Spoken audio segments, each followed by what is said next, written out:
এবং আল্ট্রাসোনোগ্রামটা করে খেয়াল করি যে তার এই থাইরয়েড গ্ল্যান্ডের যে সোয়েলিং যেটা সেটা লেফট লোবটাকে ইনভলভ করেছে বিশাল বড়। এরকম সূক্ষ্মাতি সূক্ষ্ম একটি নার্ভ, হ্যাঁ?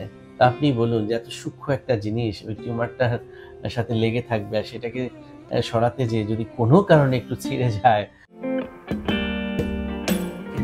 অনেক সময় আমরা অপারেশন থিয়েটারে রোগীদেরকে নিয়েও কিন্তু অনেক ক্ষেত্রে অপারেশন স্থগিত করি। বুঝছেন শাহীন ভাই? তো এই যে অপারেশন স্থগিত করা এটাকে বলা হয় পোস্টপন। অর্থাৎ অপারেশন আমরা কি কারণে হ্যাঁ, স্থগিত ঘোষণা করতে পারি যখন আমরা খেয়াল করি যে কোনো একটি রোগীর অপারেশন করার ফিটনেস নাই। যেমন দেখা গেল যে আমরা যদি থাইরয়েড সার্জারির কথা স্পেশালি বলি, হ্যাঁ? যে থাইরয়েড সার্জারির ক্ষেত্রে আমাদের পূর্ব শর্ত হচ্ছে অ্যা ওই রোগীটির হরমোনের লেভেলটা স্বাভাবিক থাকতে হবে। অর্থাৎ ইউথাইরয়েড স্টেটে থাকতে হবে। হরমোনের যে সমস্যা মধ্যে ২ টি ঘটনা ঘটে। একটা হচ্ছে হাইপোথাইরয়েডিজম আর একটা হচ্ছে হাইপারথাইরয়েডিজম।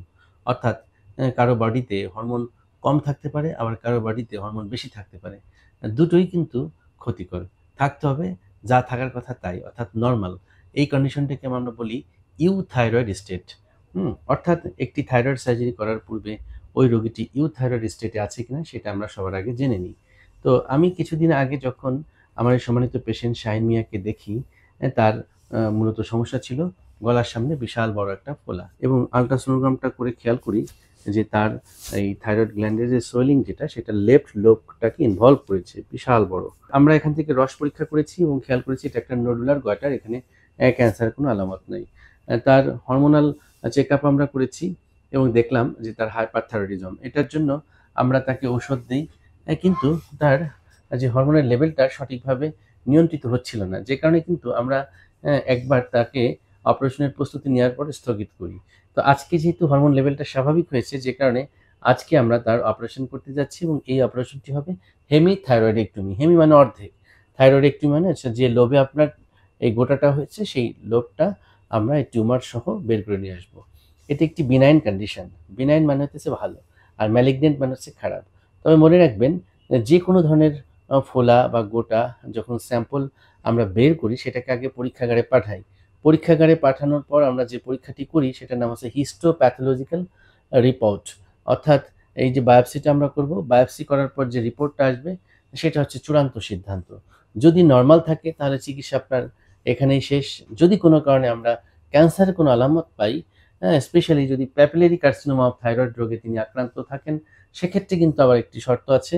সেটি হচ্ছে যে এই যে আমরা ডান পাশটা আজকে রেখে আসবো, সেটা আবার আ অপারেশন করে বের করে ফেলতে হবে, যেটাকে আমরা বলছি কমপ্লিশন থাইরয়েডেক্টমি, হ্যাঁ?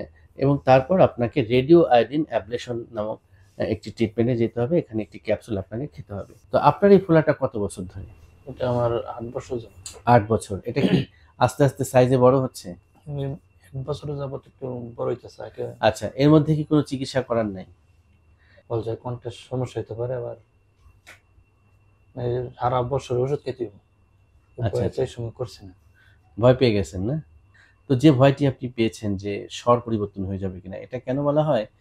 কারণ এই থাইরয়েড গ্ল্যান্ড সার্জারিটা খুবই আসলে সেনসিটিভ একটি সার্জারি। কারণ এখানে যে নার্ভটা আছে, রিকারেন্ট ল্যারিঞ্জিয়াল নার্ভ, এটা খুবই সেনসিটিভ। আমরা যে কথা বলছি যে ভয়েস টোন এটা মেইনটেইন করছে ভোকাল কর্ড, আর ভোকাল কর্ডকে নিয়ন্ত্রণ করছে নার্ভ।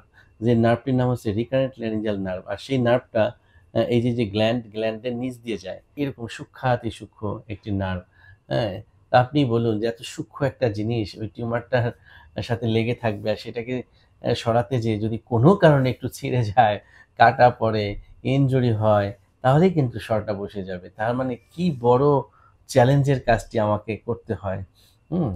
তো আপনাদের দোয়ায় মহান সৃষ্টিকর্তার কৃপায় এখন পর্যন্ত কোনোরকম কোনো দুর্ঘটনা ঘটেনি।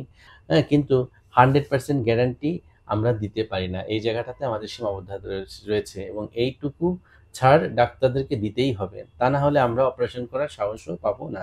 কারণ হ্যাঁ, হচ্ছে যে দিন শেষে আমরা আপনার ভালো চাই।